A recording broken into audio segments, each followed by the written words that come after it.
জি sir. জি জি sir. Sir.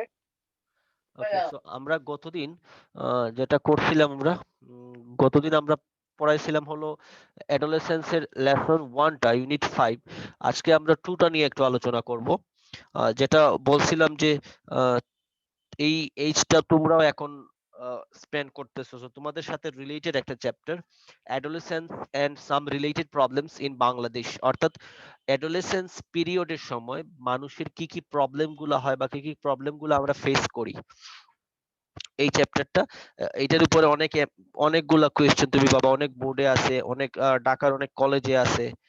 তো অনেক স্বনামধন্য কলেজে এই কোয়েশ্চেনটাকেই তারা অনেকবার এমফাসিস দেয় এই কোয়েশ্চেনের উপরে বা এই চ্যাপ্টার রিলেটেড কোয়েশ্চেন গুলোর উপরে। তো চ্যাপ্টারটা আমাদের not only for first comprehension, তোমার ওই যে সামারির জন্য আসতে পারে, সেটা তোমার মনে করো ওই যে ফ্লো চার্ট যেটা আছে এটার জন্য আসতে পারে। সো চ্যাপ্টারটা খুবই ইম্পর্টেন্ট।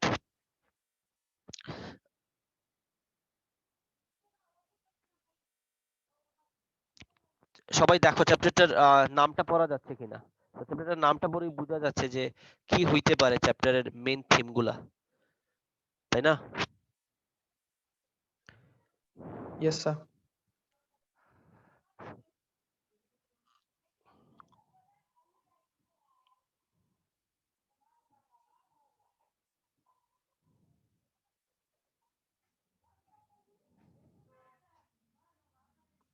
আচ্ছা দেখো, বলছে adolescence constitute a nation's core resource for national renewal and growth। অর্থাৎ একটা দেশের নবজাগরণ বলি বা একটা দেশের উন্নতি বলি, একটা দেশের প্রগতি বলি, সেটা ডিপেন্ড করে কিন্তু অ্যাডোলেসেন্সদের উপরে। কারণ এই অ্যাডোলেসেন্স যারা অ্যাডোলেসেন্টস আছে যারা এখন, এরাই একসময় দেশটাকে লিড করবে, এরাই একসময় দেশের বড় বড় অবস্থানে যাবে। তো এদেরকে যদি ভালোভাবে তৈরি করে না নেওয়া যায়, তাহলে আমাদের দেশের গ্রোথ এবং রিনিউয়ালটা অনেক বেশি বাধাগ্রস্ত হবে। কারণ এরাই একসময়, আমরা বলি না আজকে যারা অ্যাডোলেসেন্স পিরিয়ডে আছে, আজকে যারা অ্যাডোলেসেন্স আছে তারাই একসময় বিভিন্ন জবে যাবে, বিভিন্ন সেক্টরে যাবে। তো তাদের যদি ভালোভাবে তৈরি না করা যায়, তাহলে দেশের উন্নতি প্রগতি সবকিছুই কিন্তু হ্যাম্পার্ড হয়ে যাবে, তাই না? Right sir. Adolescence is a period in life when transition from childhood to adulthood takes place and behaviors and lifestyles are shaped। অর্থাৎ অ্যাডোলেসেন্সটা হলো এমন একটা সময় যে সময়টাতে মানুষ চাইল্ডহুড থেকে আস্তে আস্তে অ্যাডাল্টহুডের দিকে যায় এবং তার বিহেভিয়ারে, তার লাইফস্টাইলে অনেক বেশি চেঞ্জ চলে আসে, তার মধ্যে ম্যাচিউরিটি চলে আসে, সে ম্যাচিউরড মানুষের মতো আচরণ করা শুরু করে। আদারওয়াইজ অ্যাডোলেসেন্ট পিরিয়ডে যেটা হয়, আমরা অনেক বেশি ইমম্যাচিউর থাকি। সো মানুষের এই সময়টা খুবই ইম্পর্টেন্ট, কারণ একটা পুরো দমে একটা ট্রানজিশন হয়, চাইল্ডহুড থেকে সে অ্যাডাল্টহুডের দিকে যাচ্ছে আস্তে আস্তে। According to the World Health Organization WHO, যেটাকে হু বলা হয়, adolescence is the period which shapes the future of girls and boys lives। অর্থাৎ adolescence হলো এমন একটা সময় যেটাই আগামী দিনের তার ভবিষ্যৎটা কিরকম হবে একটা ছেলে বা মেয়ের, সেটাকেই কিন্তু শেপ দেয় এই অ্যাডোলেসেন্স পিরিয়ডটা। যারা এই সময়টাকে সঠিকভাবে প্রপারলি ইউজ করতে পারে তারাই দেখা যায় জীবনে সফল হয়, আর যারা এই সময়টাতে বিভিন্ন অপরাধমূলক কাজে জড়িয়ে যায় তাদের জীবনটা অনেক বেশি হ্যাম্পার্ড হয়ে যায়। ঠিক আছে? Okay sir. There are 28 million adolescents in Bangladesh। প্রায় প্রায় 28 মিলিয়ন, দ্যাট মিন্স 1 মিলিয়ন আমরা বলি 10 লক্ষ। ঠিক আছে? সো 28 মিলিয়নে কি হইতে পারে, একজন আমাকে কাউন্ট করে বলো। 2,80,00,000। হ্যাঁ, 2,80,00,000 অ্যাডোলেসেন্ট আছে। বাকিটা কি শুনতে পারতেছো রে? জি sir. And 13.7 million of them are girls and 14.3 million boys। অর্থাৎ তার মধ্যে 13.7 মিলিয়ন হলো মেয়ে, আর বাকি 14.3 মিলিয়ন হলো বালক বা ছেলে এই অ্যাডোলেসেন্সের মধ্যে।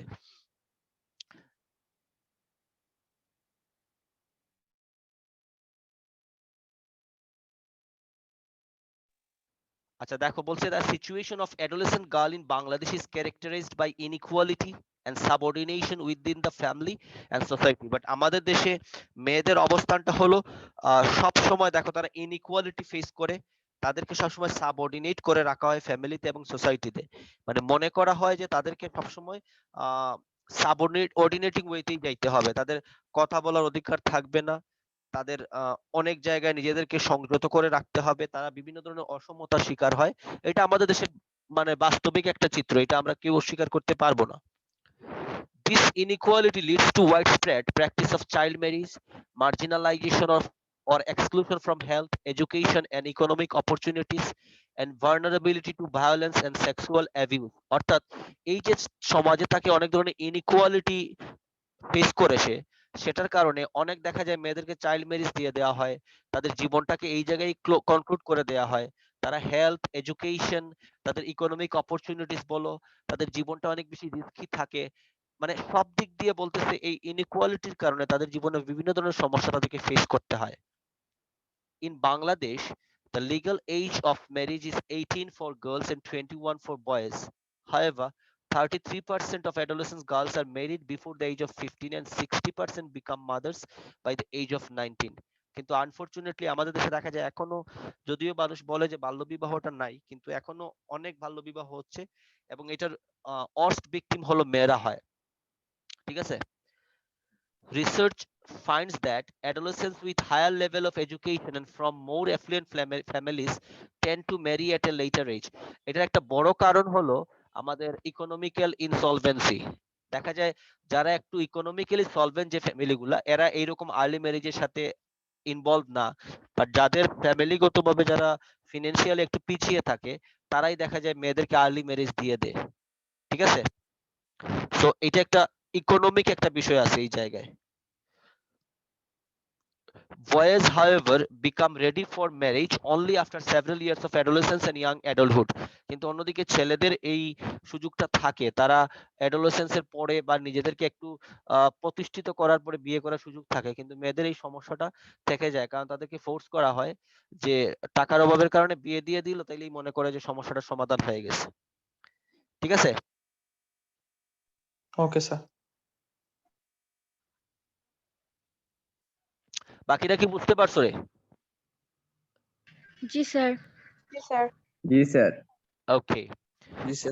When a girl gets married, she usually drops out of school and begins full-time work in her in-laws. In-laws তো বুঝোই। In-laws house মানে কি? কারো কি ধারণা আছে যে in-laws house মানে কি?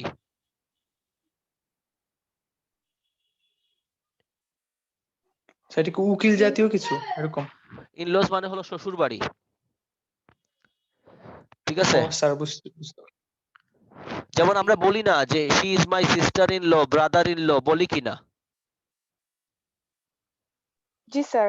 Yes, So sir. এইরকম এটা সিস্টার ইন ল মানে হলো ওই যে অনেক সময় দেখা যায় কি আমরা মনে করো ওই যে, হ্যাঁ এই টাইপের, মানে মনে করো সিস্টার ইন ল মানে কি, সে আমার বোন না বাট আইনগতভাবে বোন, এই যে এই কারণে এই ল থেকে এই জিনিসটা আসছে। এটা ম্যাক্সিমাম ক্ষেত্রে বিয়ের পরে যেটা হয়, যেমন ধরো এখন তোমার ভাই বিয়ে করছে, তাইলে তার যে আহ কি বলে এটারে, ওই যে সে একজন বলছে না, নাম কি বলে এটারে, নামও তো মনে থাকে না আমার।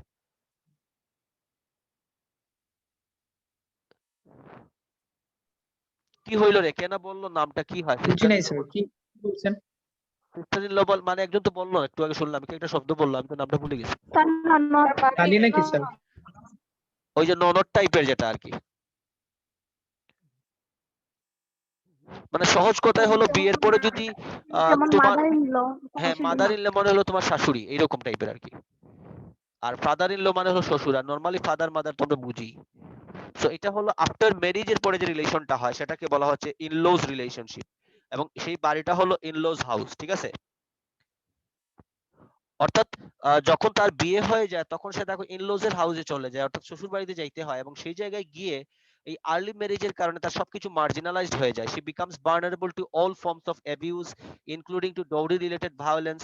বাংলাদেশে যেটা এখনো আছে যে যৌতুক না দেওয়ার কারণে শ্বশুর বাড়িতে অনেক বেশি অত্যাচারিত হইতে হয়। In Bangladesh, it is still common for a bird's family to pay dowry despite the practice being illegal.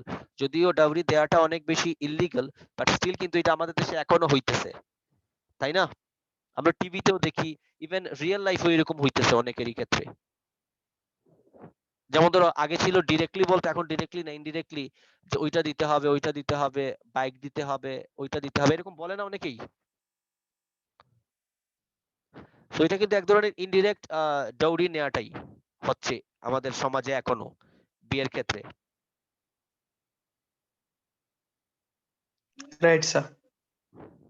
Dory demands can also continue after the wedding. এটা শুধুমাত্র যে বিয়ের সময় না, এটা কিন্তু না, বিয়ের পরে অনেক সময় দেখা যায় মেয়ের পরিবারকে প্রেসারাইজ করা হয় যে অনেক কিছু দেওয়ার জন্য। For a adolescent bride, even if her in-laws are supportive, there are great health risks in terms of pregnancy and childbirth. অর্থাৎ অনেক সময় দেখা যায় কিছু কিছু ফ্যামিলি অনেক বেশি ভালো থাকে, বাট স্টিল আর্লি ম্যারেজ কোনোভাবেই একটা মেয়ের ক্ষেত্রে তার হেলথ ইস্যুর ক্ষেত্রে এটা কোনোভাবেই সুটেবল না। তাকে বিভিন্ন ধরনের হেলথ রিস্ক ফেস করতে হয় এই আর্লি ম্যারেজের কারণে। The majority of adolescents brides and their families are uninformed or insufficiently informed about reproductive health and contraception. The maternal mortality rate of adolescents is double the national rate. অর্থাৎ এই জায়গায় যেটা হচ্ছে দেখো, এই আর্লি ম্যারেজের কারণে অনেক মেয়ে মারা যাচ্ছে এবং এই ম্যাটারনাল মর্টালিটি রেট কিন্তু অ্যাডোলেসেন্সের কারণে ডাবল হয়ে যায়। যেটা মনে করে একটা ম্যাচিউরড ওয়েতে যখন হইতো তখন সে মারা যাইতো না, বাট আর্লি ম্যারেজের কারণে ম্যাটারনাল কিছু মর্টালিটি আছে সেটা অটোমেটিক্যালি বেড়ে যায়। সো এই কারণে বিভিন্ন ধরনের প্রবলেম ফেস করতে হয় এবং দেখা যায় শিশু মৃত্যুর হার, অর্থাৎ যাদেরকে আর্লি ম্যারেজ দেওয়া হয়েছে তাদের মারা যাওয়ার সম্ভাবনা অনেক বেশি থাকে এবং তাদের বিভিন্ন ধরনের হেলথ ইস্যু থাকে, বিভিন্ন ধরনের হেলথ রিস্ক থাকে। এবং আমরা যেহেতু অনেক বেশি এডুকেটেড, আমরা শিক্ষা অর্জন করতেছি, তো এগুলো আমাদেরকে অবশ্যই জানতে হবে, কারণ এগুলো আমাদের প্র্যাকটিক্যাল লাইফের বিষয়। এখন আমরা এগুলো যদি শাই ফিল করি তাইলে কিন্তু ওই যে লেখাপড়া শিখা আর লেখাপড়া না শিখা মানুষের মধ্যে ডিফারেন্সটা থাকবে না। ক্লিয়ার কথাটা? Yes sir. কারণ আমরা আপডেটেড মিনস হোয়াট, আমি এডুকেটেড, আমি জানি সবকিছু, আমাকে সবকিছু জানতে হবে। এখন এই জায়গায় I have nothing to feel shy. When adolescent girls are pulled out of school either for marriage or work, they often lose their mobility, their friends and social status. অর্থাৎ যখন তাদেরকে আর্লি ম্যারেজ দিয়ে দেওয়া হয়, তারা school থেকে জড়ে পড়ে যায়, তারা কোনো ক্ষেত্রে কাজ পায় না, তাদের জীবনে যে গতিশীলতা ছিল, সামাজিক মর্যাদা ছিল, তাদের যে ফ্রেন্ডস ছিল, সবগুলাকে তারা হারিয়ে ফেলে। The lack of mobility among adolescent girls also curtails their economic and non-formal education opportunities. এতে কি হয়, তারা জীবনে যে অনেক ভালো কিছু করতে পারতো সেই সুযোগটা তারা হারিয়ে ফেলে। Moreover, the lack information about health issues, according to a study, only about 3 in 5 adolescents have even heard of HIV. দেখা যায় এই শিক্ষার অভাবের কারণে 5 জনের মধ্যে দেখা যায়, বলছে অনলি অ্যাবাউট 3, মানে 5 জনকে যদি জিজ্ঞেস করা হয় তার মধ্যে দেখা যায় 3 জন মাত্র এইচআইভি রোগের নামই শুনছে, বাকি 2 জন বলতেই পারে না হোয়াট ইজ অ্যাকচুয়ালি এইচআইভি। তাদের এই হেলথ সম্পর্কে একেবারেই নলেজ থাকে না, এই পড়াশোনা না হওয়ার কারণে, পড়াশোনা না থাকার কারণে, নলেজটাকে এনলার্জ করার না কারণে, অর্থাৎ তাদের এই জ্ঞানটা কম থাকার কারণে তারা স্বাস্থ্য সম্পর্কে একেবারেই অসচেতন থাকে। ঠিক আছে? It is Okay, also sir. reported that more than 50% of adolescent girls are undernourished and suffer from anemia. Anemia মানে হলো রক্তশূন্যতা, অপুষ্টিতে ভুগে, রক্তশূন্যতায় ভুগে। Adolescent fertility is also high in Bangladesh, এবং বাংলাদেশে সবচেয়ে এই কিশোর বয়সে মৃত্যুর হারটা সবচেয়ে বেশি। The contribution of the adolescents fertility rate to the total fertility rate increased from 20.3% in 1993 to 4.4% in 2007. Moreover, neonatal mortality is another concern for younger mothers. Neonatal mortality মানে হলো শিশু মৃত্যুর হার, নবজাতক শিশু যারা, মানে একেবারে জন্ম হয় যে শিশুগুলার এই আর্লি ম্যারেজের কারণে যে শিশুগুলা জন্ম হবে, দেখা যায় একটা মানে অপ্রাপ্ত বয়স্কে যখন একটা বাচ্চা জন্ম হবে তখন তার মারা যাওয়ার সম্ভাবনা অনেক বেশি থাকে।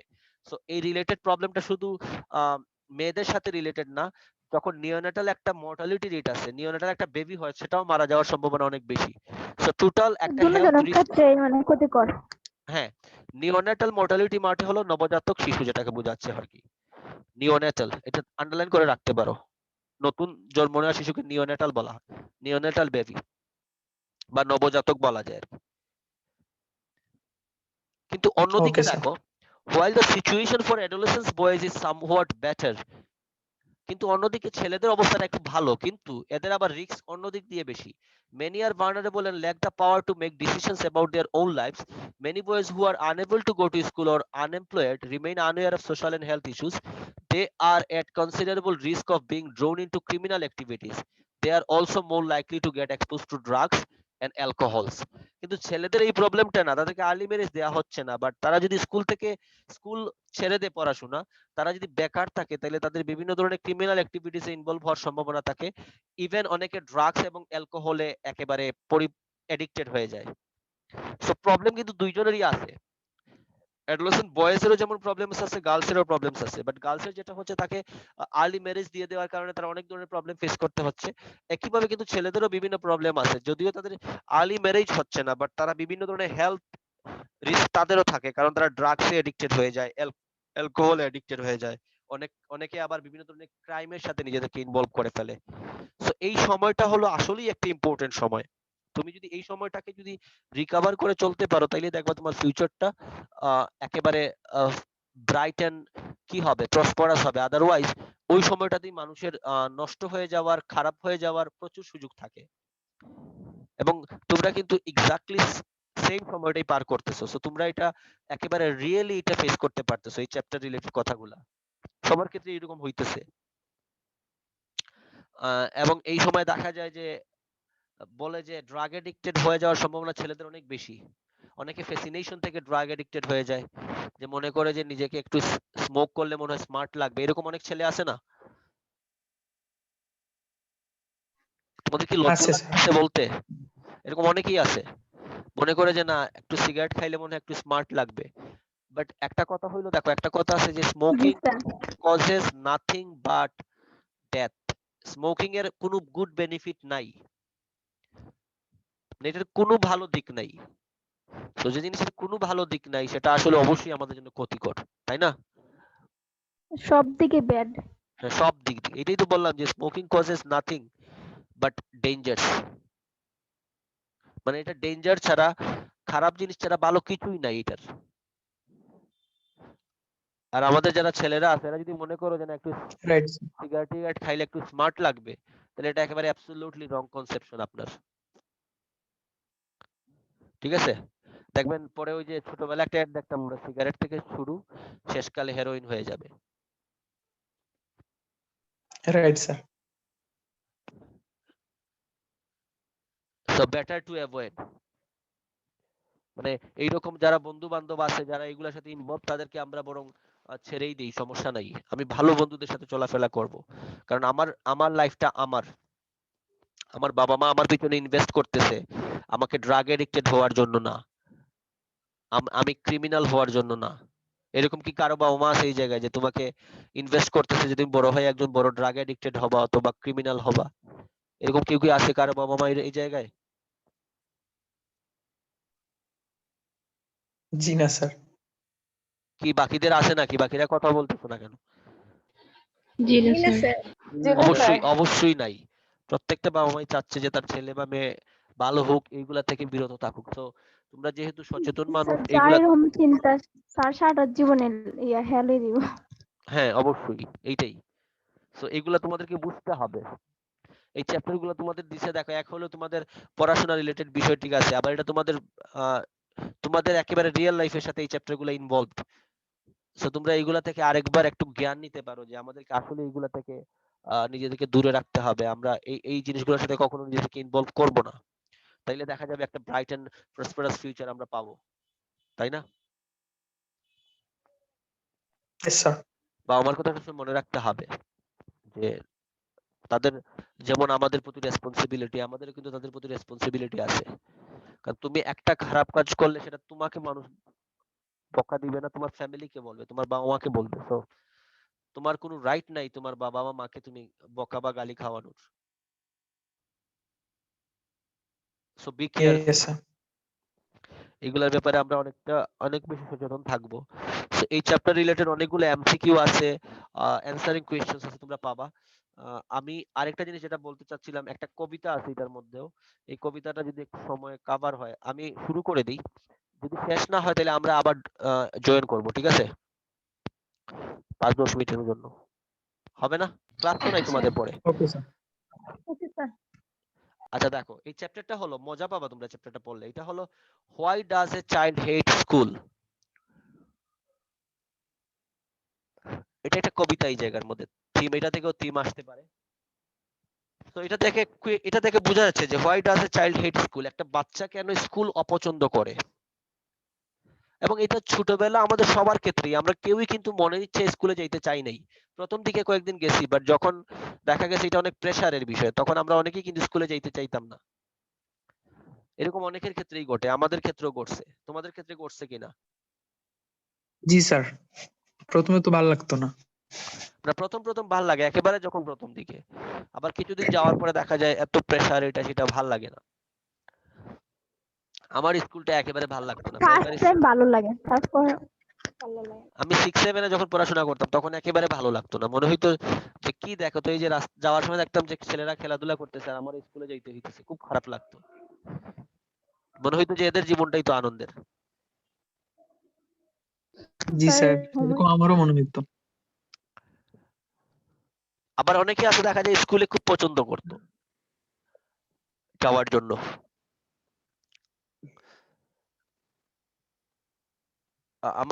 আমার মা আবার খুব স্ট্রিক্ট ছিলেন। আমার বড় বোন স্কুলে যাইতে চাইতো না যখন প্রাইমারিতে পড়তো, আর একদিন পরে দরজা টরজা লাগায়া মানে সেই রকমের দিছে আর কি।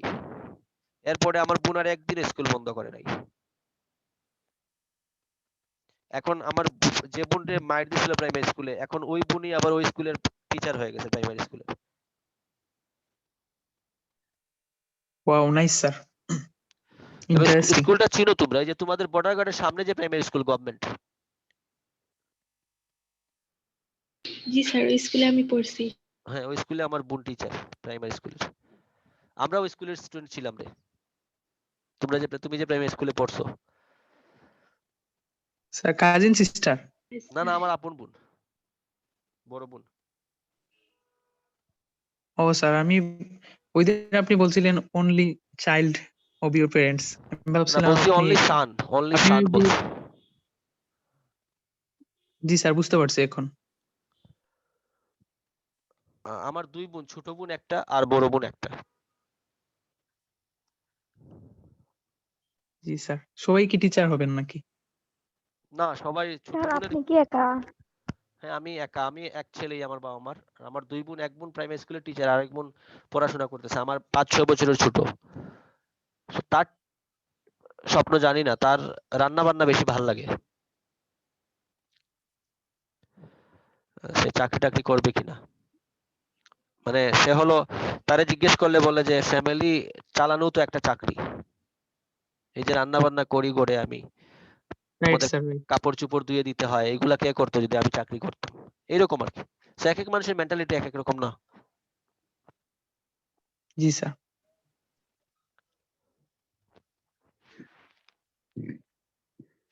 ওকে, সো আমরা একটু দেখো, এটা একটু পড়ি। বলছে The Schoolboy by William Blake. I love to rise in a summer morn. আমি একটু পড়ি তারপরে বাংলাটা বলতেছি। When the birds sing on every tree, the distant huntsman winds his horn, and the skylark sings with me. Oh, what sweet company. বলতেছে একটা শিশুর মনে কি হয় যে সকালে, গ্রীষ্মকালে একটা সকালে সে ঘুম থেকে উঠবে, উঠে পাখিরা যেমন একটা গাছ থেকে আরেকটা গাছে যায় তারপরে গান গায়, তার মনের মধ্যে এরকম আনন্দ, সেও এক গাছ থেকে আরেক গাছে যাবে, ঘুরবে। তার সাথে স্কাইলার্ক হলো বরফ পাখি, মানে বরফ পাখি যেমন গান গায় সেও এরকম গান গাবে। এই জিনিসগুলাই তার ভাল লাগতেছে, মানে এটাই মনে হয় তার কাছে সুইট একটা কোম্পানি, একটা একটা শিশুর কাছে, একটা বাচ্চা শিশুর কাছে বা একটা স্কুলগামী শিশুর কাছে। ঠিক আছে, ওকে স্যার। কিন্তু কি বলছে দেখো, but to go to school in a summer মন, oh it drives all joy away, under a cruel eye out on the little one spend the day in sighing and dismay। বলছে কিন্তু যখনই আমাকে বলা হয় যে এখন তোমার স্কুলে যাওয়ার সময় হয়ে গেছে এই সকালবেলা, তখন আমার সব আনন্দ একেবারে হারিয়ে যায় এবং মনে হয় আমাকে কেউ জোর করে কোনো একটা জায়গায় পাঠিয়ে দেওয়া হচ্ছে, যে জায়গার মধ্যে আমি দীর্ঘশ্বাস বা হতাশা ছাড়া কোনো কিছুই খুঁজে পাই না। আমার বরং ভালো লাগে এই মাঠে ঘাটে ঘুরতে, গাছে গাছে উঠতে, পাখির সাথে গান গাইতে, কিন্তু স্কুলে যাইতে ভালো লাগে না।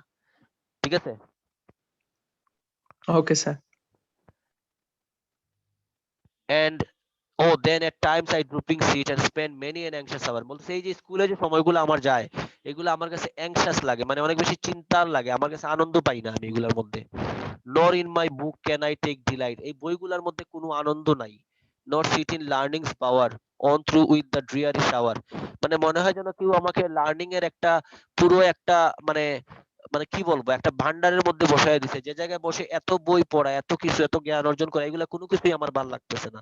আমার মনে হইতেছে আমি প্রকৃতির মধ্যে চলে যাই, এরকম আর কি একটা চিন্তাধারা বলতেছে একটা শিশুর, স্কুলগামী শিশুর কথা।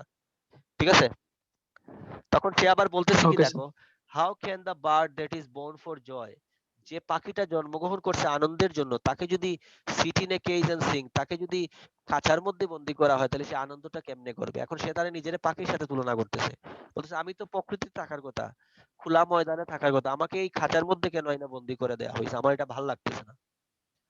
How can a child when fears annoy but droop his tender wing and forget his youthful spring? বলতেছে কিভাবে একটা ছোট্ট শিশু এই রুমের মধ্যে, এই দীর্ঘশ্বাস হতাশার মধ্যে কিভাবে সে থাকতে পারে? তাকে স্কুল থেকে, ক্লাসরুম থেকে বের করে মুক্ত করে দেয়া হোক, সে মুক্ত বিহঙ্গের মতো আকাশে উড়ুক, এক গাছ থেকে আরেক গাছে যাক, এইরকম আর কি তার যে একটা চিন্তা ভাবনা, সেটা পাখির সাথে মিলাচ্ছে আর কি সে নিজেরে। যে পাখি তো দেখো এই, তাকে খাঁচার মধ্যে বন্দি করে দিলে পাখির যে নিজস্ব যে আনন্দ আছে সেটা সে খুঁজে পাবে না। তো আমাকেও তো, আমিও তো একটা পাখি, আমাকে কেন এই খাঁচার মধ্যে বন্দি করে দেওয়া হচ্ছে? সে ক্লাসরুমে একটা খাঁচা বলতেছে, ঠিক আছে। জি স্যার।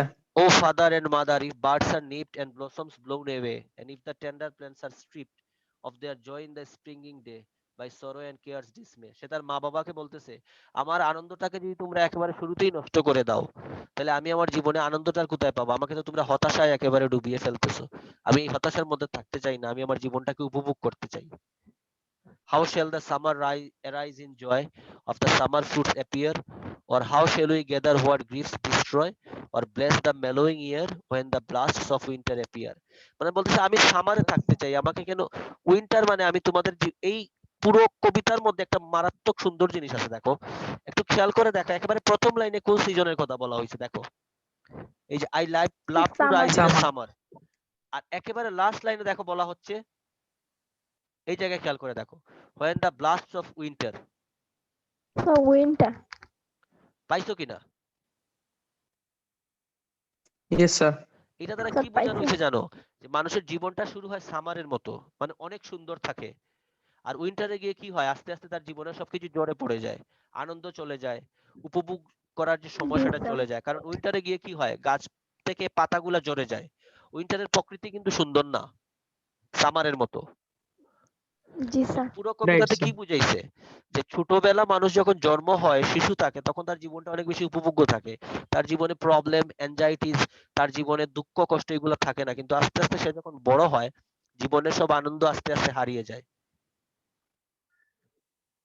এবং রাইট স্যার। সেই ছোট জি শিশু তার স্যার। মা বাবার কাছে রিকোয়েস্ট করতেছে যে আমাকে এই প্রকৃতির মধ্যে থেকে, পাখিদের সাথে থেকে আনন্দ করার সুযোগটা দিন, আমি এই স্কুলের ক্লাসরুমে বসে থাকতে আমার ভালো লাগতেছে না, এই সময়গুলো আমার কাছে খুব বিরক্তিকর লাগতেছে। মানে মনে হচ্ছে আমাকে জি স্যার সামার স্যার, এটা থেকে, আমরা চাইল্ড লাইফটাকে কাজী অনেক নজরুল মিস করি। ইসলামের একটা কবিতার সাথে অন্য একটা মিলে যায়। হ্যাঁ ওই অনেকটাই, যে তাকপনাকবদ্ধ করে দেখো এইটাই জগৎটাকে। বলছে, আমাকে সামারের এই সুন্দর সময়টা থেকে তোমরা উইন্টারের মধ্যে আইনা বসাইয়া দিছো, এটা আমার ভালো লাগতেছে না। তো এই কবিতা দ্বারা পুরো মানুষের রিয়েল জীবনের একটা সিনারিও তুলে ধরা হয়েছে, বুঝছো?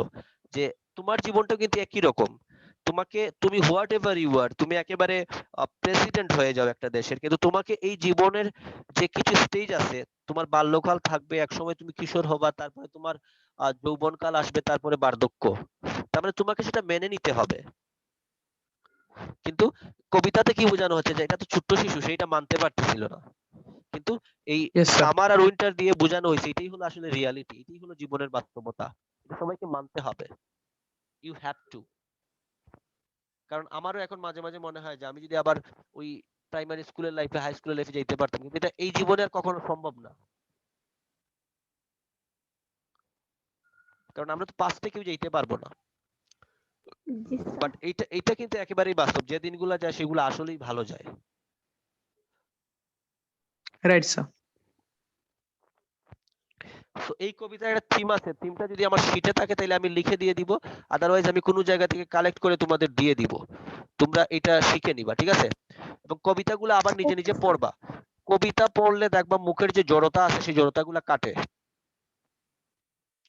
মানে তোমার ইংলিশে ভালো করতে হলে প্রচুর পড়তে হবে, ইংলিশ রিডিং পড়তে হবে, তখন দেখবা যে কিছু জড়তা ছিল তোমার কথা বলার, সেগুলা কেটে যাবে।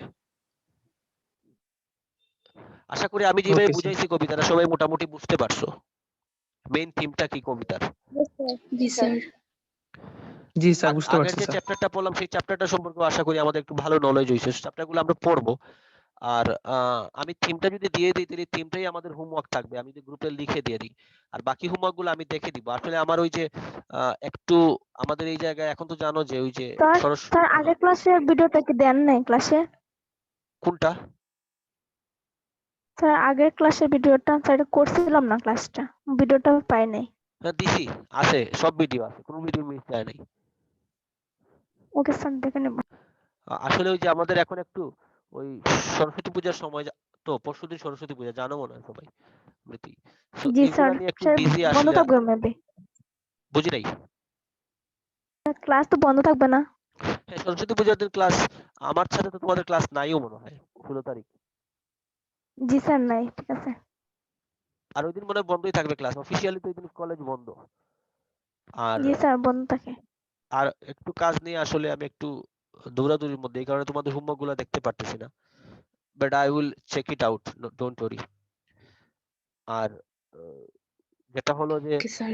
তারপরেও যে চ্যাপ্টার গুলো, যে জায়গায় তোমাদের কোনো কোয়েশ্চেন আছে, feel free to knock me, আমাকে গ্রুপে বলতেই পারো, I will try my best to help you. আমি তোমাদেরকে বোঝানোর দরকার হলে আমি রিপিটেশন করতে পারবো, সমস্যা নাই আমার, বাট যেগুলো বুঝতে স্যার সমস্যা হয়। গ্রামারে এমন একটা প্রবলেম ফেস করতেছি, কোথা থেকে শুরু করব স্যার? আচ্ছা গ্রামার গুলা তো তুমি এটা দেখো না, ওই যে ভিডিও গুলো দিচ্ছি তো গ্রামারের ক্লাসগুলো, এগুলো আবার একটু ফলো করো না। জি স্যার, আমি কোথা থেকে শুরু করব সেটা বলতেছি স্যার। সিলেবাস দেখো, তুমি সিলেবাসে কি কি আছে, কোথা থেকে আছে। সিলেবাসের মানে হ্যাঁ সিলেবাস অনুযায়ী যাও, ক্রমান্বয়ে তুমি শুরু রাইট করবো ফর নাকি? ভার্বটা থেকে শুরু করতে পারো, রাইট ফর ভার্বটা ভালো করে দেখতে পারো, বুঝতে পারো। তারপরেও আমরা সময় হইলে ওকে আবার স্যার। এগুলা রিপিট করব, সমস্যা নাই। আমি আগে ফার্স্ট পেপারটা শেষ করি, ঠিক আছে? Sir okay sir. কলেজ করলে সবগুলো আবার রিপিট করেন তাহলে ভালো হইবে স্যার। সবগুলো আবার রিপিট অনেক করতে ভালো হবে রে। হবে। জি স্যার, অনেক ভালো হবে স্যার। জি স্যার, রিপিট করলে ভালো হবে। রিপিট করলে ভালো হবে, লেটস সি কি হয়, দেখি জি আমরা। স্যার। খুলুক, জি খুলুক আগে, তারপরে সবাই দোয়া করো যেন খুলে যায়, আমরা যেন আবার সবকিছু ইনশাআল্লাহ। স্বাভাবিক স্যার। হয়ে যায়, ন্যাচারাল লাইফে যেন আবার আমরা ফিরে যেতে পারি, তাই না? এরকম লাইফ আসলে কারোরই কাম্য না। জি মানে স্যার। এই যে আমাদেরটা এখন হয়ে গেছে আর কি, ওই যে ওই কবিতার মতো আর কি, কবিতাতে জি জিনিস স্যার, বলছে আমরা না, এখন আমাদেরকে, আমাদের জীবনটা আসলে ফেজের এরকমই হয়ে মধ্যে গেছে। আছি। মানে আমরা মনে হইতেছে একটা, মানে কি বলবো, ওই যে গতিহীন জীবন কাটাচ্ছি আর কি।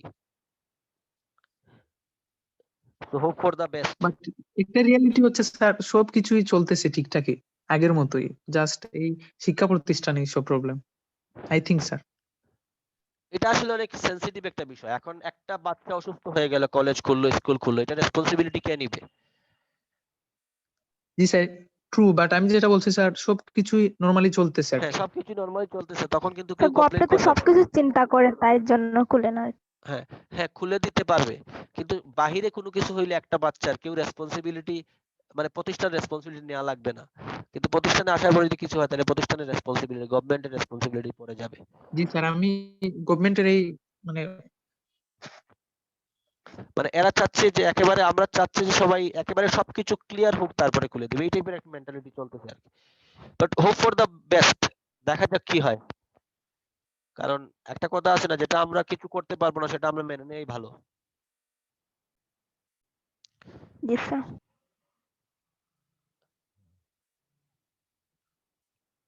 ওকে, সো সবাইকে, আজকে আমাদের বসন্তকাল শুরু, তাই না? পহেলা ফাল্গুন। জি স্যার, স্যার শুভেচ্ছা। হুম, সবাইকে বসন্তের শুভেচ্ছা। সবাই ভালো থাকো, আর enjoy the day, have a good day. জি স্যার। স্যার। Okay bye. আদাব স্যার, টেক দোয়া কেয়ার। কইরো আসসালামু স্যারের আলাইকুম জন্য। স্যার। জি স্যার, নমস্কার অবশ্যই। স্যার। Okay by.